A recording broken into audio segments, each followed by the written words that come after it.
pagi.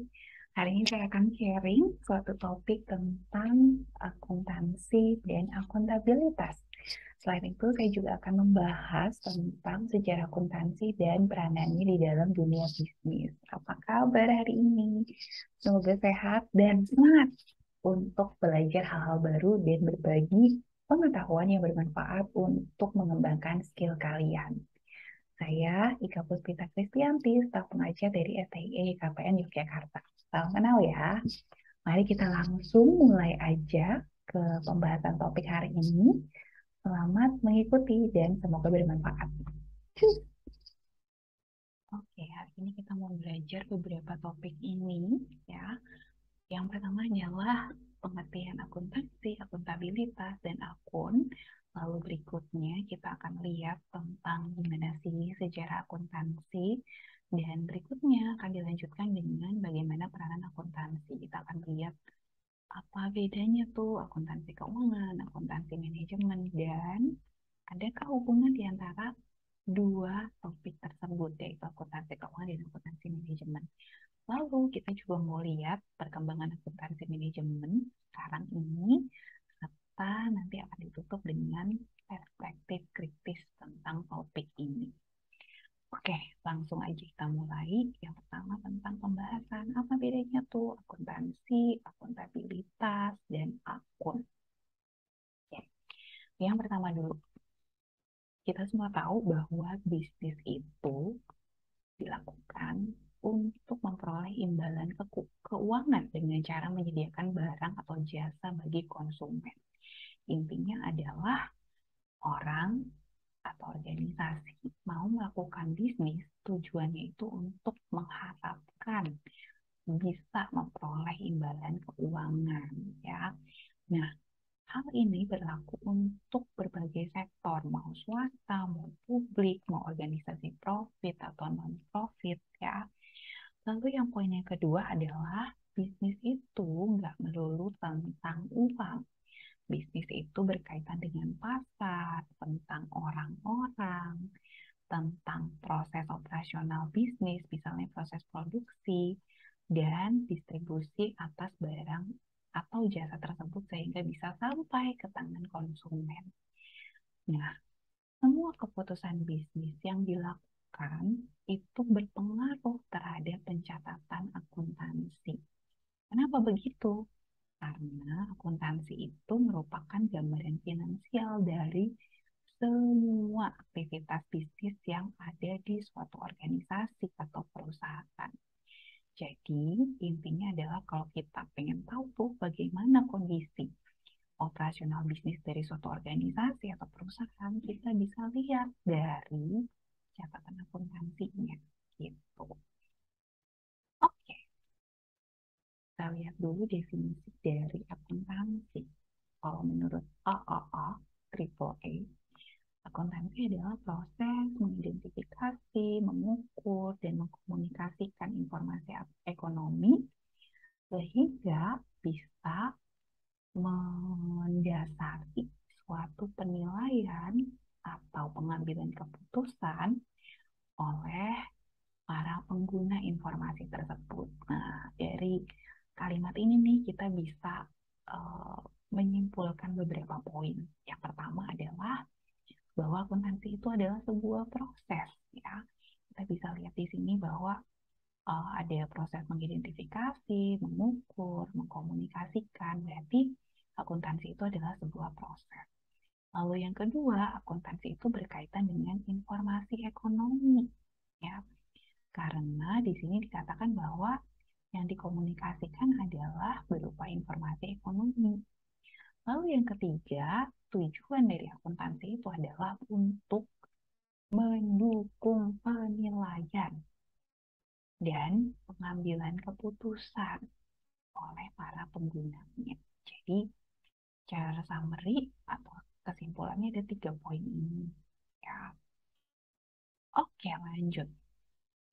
Akuntansi adalah penggunaan sistem dan proses yang digunakan untuk mencatat, melaporkan, dan menginterpretasikan transaksi-transaksi bisnis.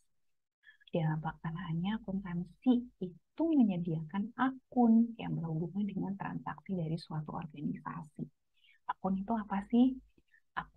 adalah secara general penjelasan atau laporan dalam istilah keuangan. Oke, selanjutnya kita mau lihat tentang konsep atau teori stewardship. Apa tuh? Mari kita lihat ya. Stewardship adalah suatu teori yang menggambarkan situasi bahwa dalam suatu organisasi bisnis ada perbedaan tanggung jawab dan pemisahan pengendalian antara manajer dan pemilik bisnis. Dalam kondisi tersebut, para manajer hanya bertanggung jawab, bukan hanya ya, para manajer bertanggung jawab untuk memaksimalkan kepentingan pemilik bisnis dan kepentingan organisasi, dan nggak termotivasi oleh tujuannya masing-masing sebagai seorang individu. Oke, jadi kalau di konsep stewardship ini, kita melihat bahwa ada dua pihak di dalam suatu organisasi. Pihak pertama namanya manajer, pihak kedua namanya pemilik bisnis. Masing-masing pihak ini punya tanggung jawab masing-masing, ya.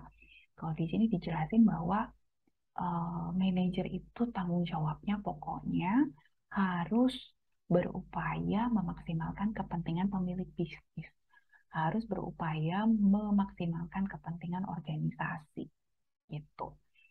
Lalu bagaimana caranya si manajer ini menunjukkan bukti tanggung jawabnya dia? Atau dalam istilah akuntansinya adalah akuntabilitasnya terhadap para pemilik bisnis. Nah, caranya adalah lewat akuntansi, ya. Mari kita lihat. Akuntansi adalah suatu bentuk akuntabilitas. Oke, berarti emang manajer harus bertanggung jawab sama siapa aja sih? Akuntabilitas itu harus dilakukan untuk pihak siapa aja. Yang pertama adalah pihak internal. Pihak internal itu adalah pihak-pihak yang ada di dalam perusahaan, misalnya manajer, direktur, ya. Terus kita juga harus kenalan sama yang disebut sebagai pihak eksternal dalam organisasi, yaitu pihak-pihak yang ada di luar perusahaan. Oke, di luar perusahaan.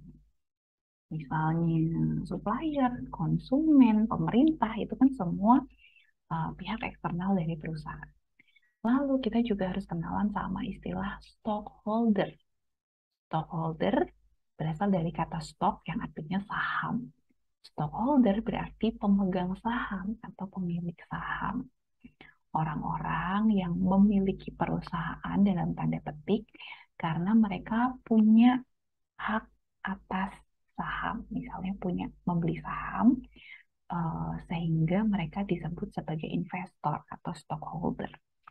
Terus yang keempat, kita harus kenalan dengan istilah stakeholder. Stakeholder artinya adalah pemangku kepentingan. Yang termasuk dalam stakeholder ini bisa pemilik perusahaan, bisa pemerintah, bisa supplier, bisa konsumen, bisa pegawai atau karyawan di perusahaan tersebut, bisa otoritas keuangan, otoritas pajak, banyak hal, banyak pihak yang berkaitan dengan si perusahaan itu, namanya stakeholder. Oke, akuntabilitas dilakukan dengan membuat laporan keuangan bagi pihak-pihak yang berkepentingan terhadap bisnis. Oke, jadi ceritanya sebagai bentuk pertanggungjawaban si manajer ini harus nunjukin bahwa dia itu bertindak dan bertanggung jawab untuk menjalankan akuntabilitasnya dalam bentuk membuat laporan keuangan. Untuk siapa laporan keuangannya? Untuk pihak-pihak yang berkepentingan terhadap bisnis tersebut. Ya. Oke, lanjut. Nah, selanjutnya kita mau lihat dulu nih sejarah akuntansi. Gimana sih ceritanya?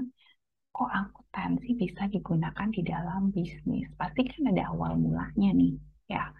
Sampai sekarang akuntansi itu diterapkan dalam bisnis itu ceritanya gimana? Nah, kita mulai dulu nih dari zaman Mesir kuno. Ada yang udah lahir? Pasti belum ya.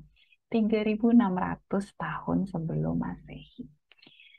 Oke, Jadi ceritanya singkat kata ya, di zaman Mesir kuno itu mereka udah lakukan pembukuan secara sederhana di lembaran daun. Waktu mereka melakukan aktivitas perdagangan, ya, mereka udah kenal namanya laba dan rugi secara sederhana. Jadi mereka itu ngitung jumlah kontainer yang dibawa saat berangkat berlayar, terus dibandingin sama jumlah kontainer kosong yang dibawa pulang saat selesai berlayar. Kontainer yang kosong artinya udah laku ya, udah berhasil dijual gitu. Mereka berusaha untuk ngitung selisihnya. Terus yang berikutnya adalah di Italia tahun 1149.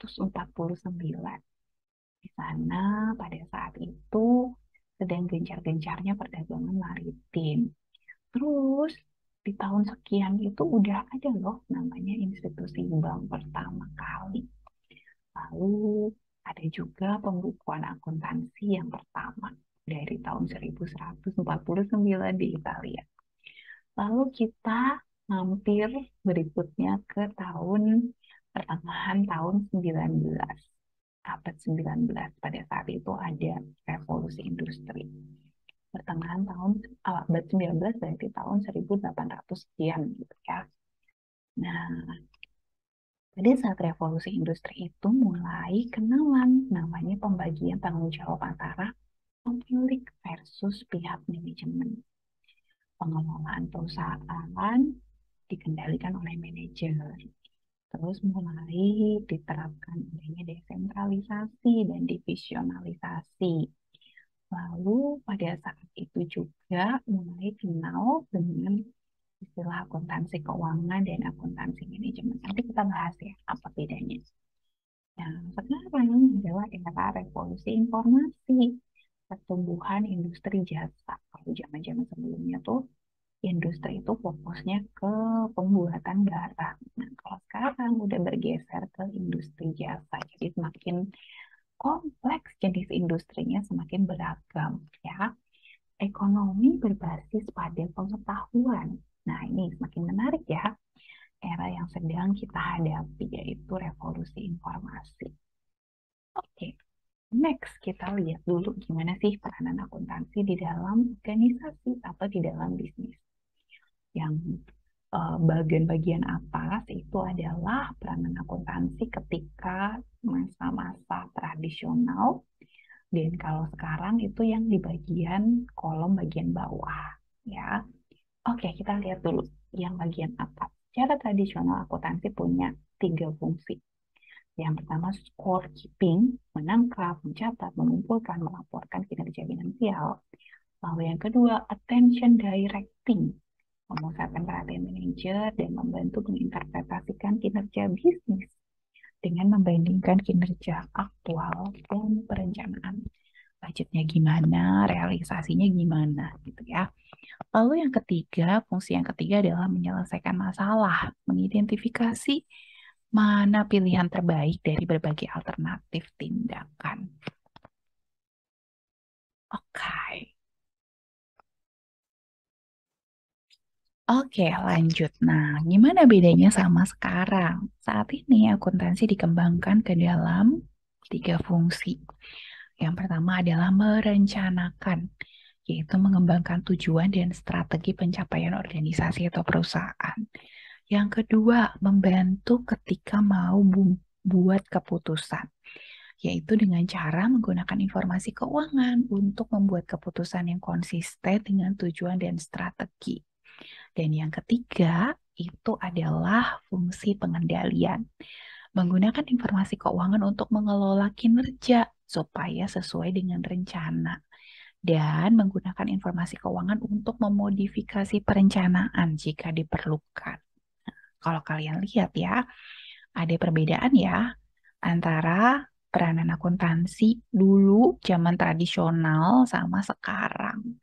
Sekarang akuntansi itu semakin banyak peranannya dengan dunia manajerial karena membantu dalam tahap perencanaan, bikin keputusan maupun pengendalian.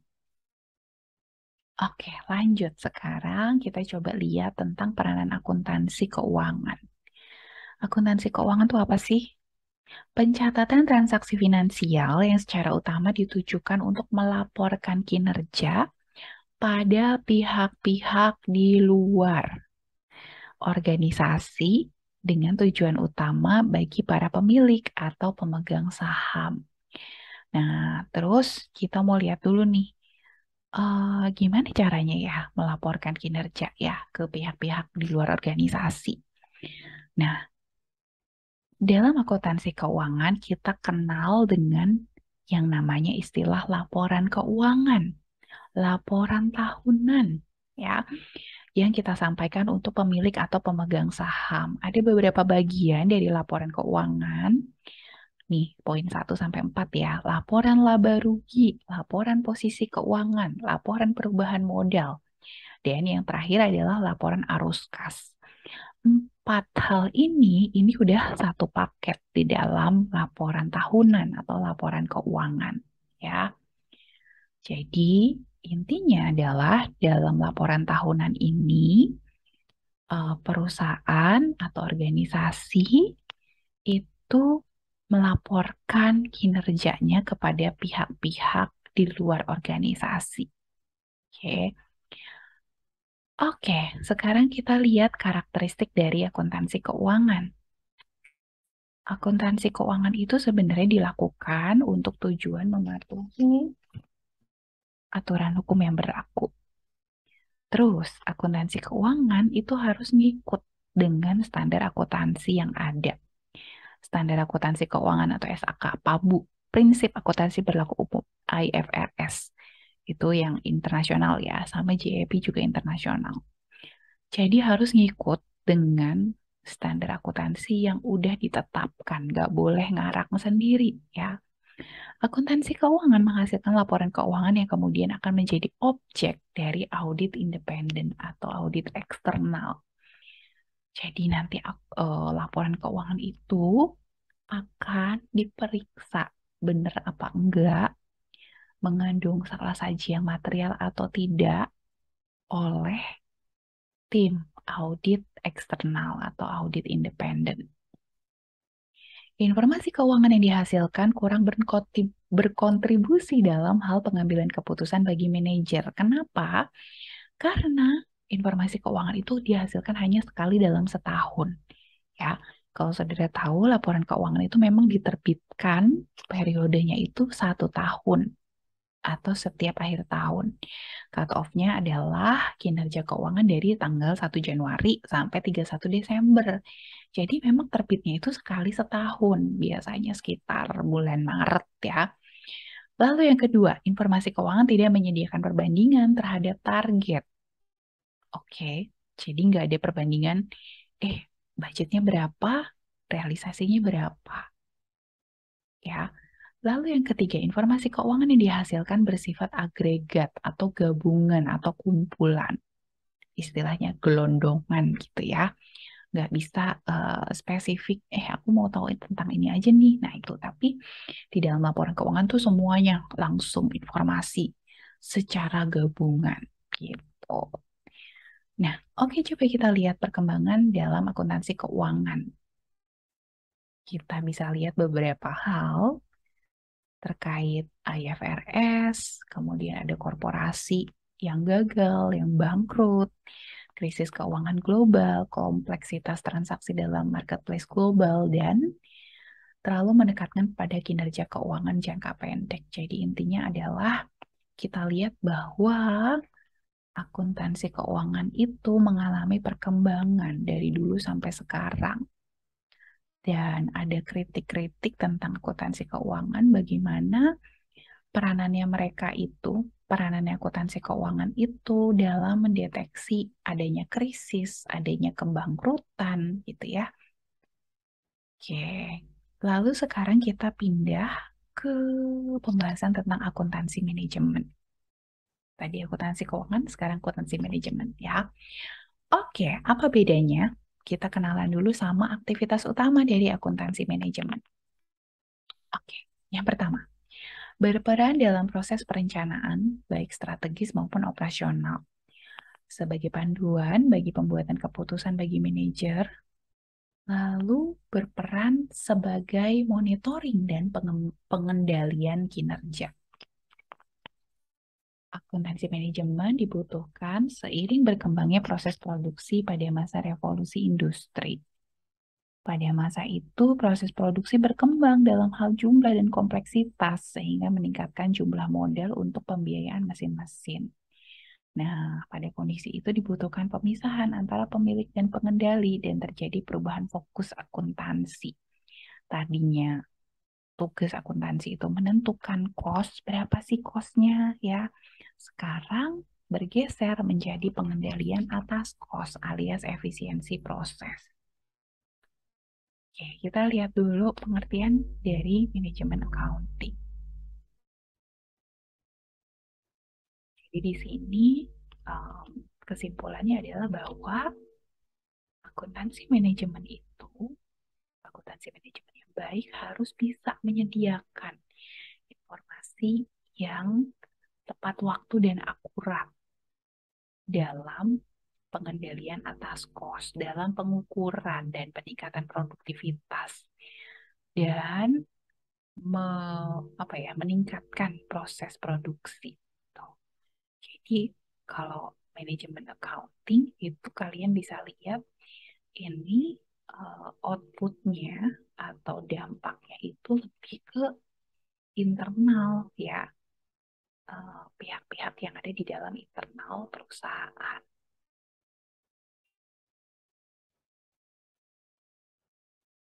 Lanjut, kalau misalnya dijejerin, disandingkan antara financial accounting dan manajemen accounting, kita bisa lihat ada bedanya fokusnya ya, fokusnya dulu tentang financial accounting itu ke pihak-pihak eksternal, sedangkan kalau manajemen accounting itu untuk penggunaan pihak internal ya. Terus dari aspek waktu itu adalah tahunan pas financial year. Terus kalau manajemen accounting itu untuk orientasinya untuk masa depan atau future. Dan pada saat ini untuk kepentingan pengambilan keputusan, kalau kita bandingin sama financial accounting itu kan merekam kinerja keuangan yang sudah lewat ya. Selama 1 tahun kemarin kinerjanya gini. Kalau dia angka gini. Ya kan? Berarti pas financial year atau kinerja keuangan 1 tahun kemarin yang udah terjadi. Sementara kalau manajemen accounting itu orientasinya ke depan, future, dan saat ini ya untuk kepentingan pengambilan keputusan dan pengendalian.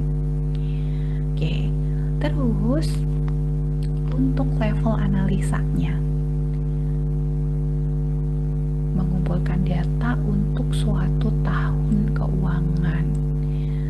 Tapi kalau manajemen accounting paling tidak bulanan ya, lebih detail, bisa dispesifikkan untuk setiap unit bisnis. Sementara kalau financial accounting kan langsung keseluruhan dalam satu organisasi ya. Terus kemudian terkait dengan pengambilan keputusan, financial accounting itu ditujukan untuk pengambilan keputusan investasi. Sedangkan untuk manajemen accounting itu keputusan untuk produk, untuk jasa, untuk pricing, dan lain-lain. Jadi lebih banyak untuk manajemen accounting ya. Terus comparative information-nya adalah prior year, tahun berjalan. Sedangkan kalau manajemen accounting itu bisa dibandingkan dengan budget, antara budget sama tahun berjalan gitu. Ya, jadi semoga jelas bahwa memang ada perbedaan mendasar antara financial accounting dan manajemen accounting. Oke, kalau ada pertanyaan nanti tulis di komen ya. Oke, lanjut. Mari kita lanjut. Perkembangan dalam akuntansi manajemen. Saat ini akuntansi manajemen mengalami perubahan fokus berbagai isu. Ya, ada kurang lebih 6 isu Coba kita lihat satu-satu ya, value based management dulu. Meningkatkan nilai bisnis untuk para pemegang saham dengan membuat keputusan yang meningkatkan nilai bisnis perusahaan. Lalu menjadi indikator penentu kinerja non keuangan. Lalu meningkatkan kualitas produk dan jasa. Kemudian pendekatan yang menekankan pada proses memahami bisnis untuk mengidentifikasi driver dari aktivitas. Lalu isu tentang batasan organisasi dan siklus pelaporan keuangan. Ya, jadi udah perkembangannya sudah banyak ya. Berbagai perubahan ini mengembangkan pandangan akuntan yang semula hanya tukang hitung. Beda ya sama tukang pukul ya, tukang hitung ya. Sekarang jadi peranannya lebih banyak dalam memformulasi dan mengimplementasikan strategi bisnis. Lalu, saudara harus tahu juga bahwa dalam organisasi semakin banyak yang namanya desentralisasi akuntansi atau pendelegasian tanggung jawab atas anggaran dan pengelolaan kos pada manajer lini. Jadi, karena sekarang makin banyak desentralisasi akuntansi atau penyerahan tanggung jawab atas anggaran dan pengendalian kos kepada manajer, maka penting banget bahwa ilmu akuntansi ini dipahami oleh manajer-manajer non-keuangan ya, supaya bisa memahami informasi akuntansi dan bisa bikin keputusan meskipun dia tidak punya background tentang akuntansi. Jadi tetap harus belajar, harus paham ya. Oke, hubungan akuntansi keuangan dan akuntansi manajemen. Keputusan manajemen berkaitan dengan perencanaan, pembuatan keputusan, pengendalian, akan melibatkan keputusan yang nantinya akan dilaporkan dalam laporan keuangan, sehingga akan berpengaruh terhadap reaksi investor di pasar saham. Nah, sistem yang menghasilkan laporan keuangan adalah sistem yang sama yang digunakan manajer untuk merencanakan, membuat keputusan, maupun melakukan pengendalian. Oke.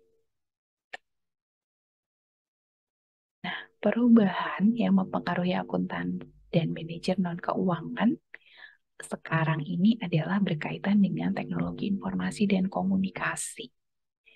Sekarang proses akuntansi rutin yang daily itu udah banyak digantikan oleh komputer ya. Sehingga sekarang makin banyak perusahaan yang pakai sistem ERP, Enterprise Resource Planning System. Nah, penggunaan ERP sistem ini sekarang mengubah peranan akuntan maupun peranan manajer non-keuangan. Oke. Jadi itu tadi perbedaannya dan hubungannya antara akuntansi keuangan dan akuntansi manajemen ya. Sekarang kita pengen lihat ini sebenarnya intinya gimana sih ceritanya bisa akuntansi itu penting banget di dalam bisnis. Kita balik dulu, throwback ke ekonomi kapitalis. Wah, berat banget nih ya. Apa sih emang ekonomi kapitalis itu? Sistem yang memberikan kebebasan penuh kepada semua orang untuk melakukan kegiatan ekonomi untuk memperoleh keuntungan. Sadar dan nggak sadar, kita pasti melakukan ini ya. Siapapun yang punya ide kreatif, punya modal, harusnya dikasih kesempatan seluas-luasnya untuk bisa melakukan kegiatan ekonomi, untuk bisa berbisnis, ya nggak sih? Karena ekonomi kapitalis ini, sekarang banyak timbul startup-startup ya. Nah, coba kita lihat tentang awal mulanya ide tentang kapitalis. Dulu kapitalis itu timbul karena ada orang-orang tertentu yang punya modal.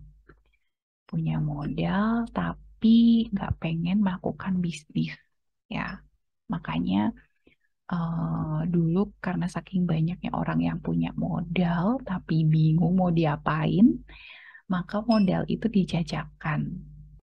Siapa yang mau nih? Aku mau invest gitu ya. Terus harga semakin meningkat dan adanya eh, pihak menengah ke bawah yang jadi buruh yang dieksploitasi. Nah, terus juga kita harus tahu tentang kolonialisme Inggris ya. Dulu kita termasuk negara jajahan ya. Ketika Inggris itu menjajah daerah-daerah, mereka juga sekaligus menyebarkan sistem kapitalis ke seluruh dunia. Nah, akuntan punya pengaruh kepada pasar modal global sampai saat ini ya. Karena akuntan-akuntan itu punya peranan dalam mengendalikan keuangan dengan cara mengalokasikan kelebihan laba kepada pemilik saham. Makanya pemilik saham tuh seneng dengan adanya akuntan di dalam perusahaan gitu. Oke, tadi kita belajar apa? Kita list dulu ya. Kita tadi belajar apa bedanya akuntansi sama akuntabilitas. Kita belajar tentang apa itu akuntansi dan bagaimana fungsinya, sejarahnya. Terus kita juga belajar gimana peran akuntansi keuangan dan akuntansi manajerial, perkembangan dalam dunia akuntansi dan pengaruhnya terhadap akuntan dan manajer non keuangan, dan hubungan akuntansi keuangan dan akuntansi manajemen. Terus terakhir tadi kita lihat perspektif kritis antara kolonialisme barat dan akuntansi.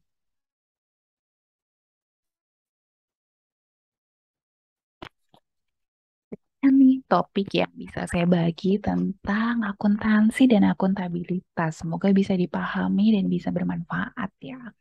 Sampai ketemu di video lanjutan berikutnya, masih dalam seri akuntansi untuk para manajer. Oh iya, selain membahas topik akuntansi, kalian juga bisa cek video-video saya yang lain tentang topik pengauditan, pengolahan data statistika bisnis, dan enterprise resource planning system.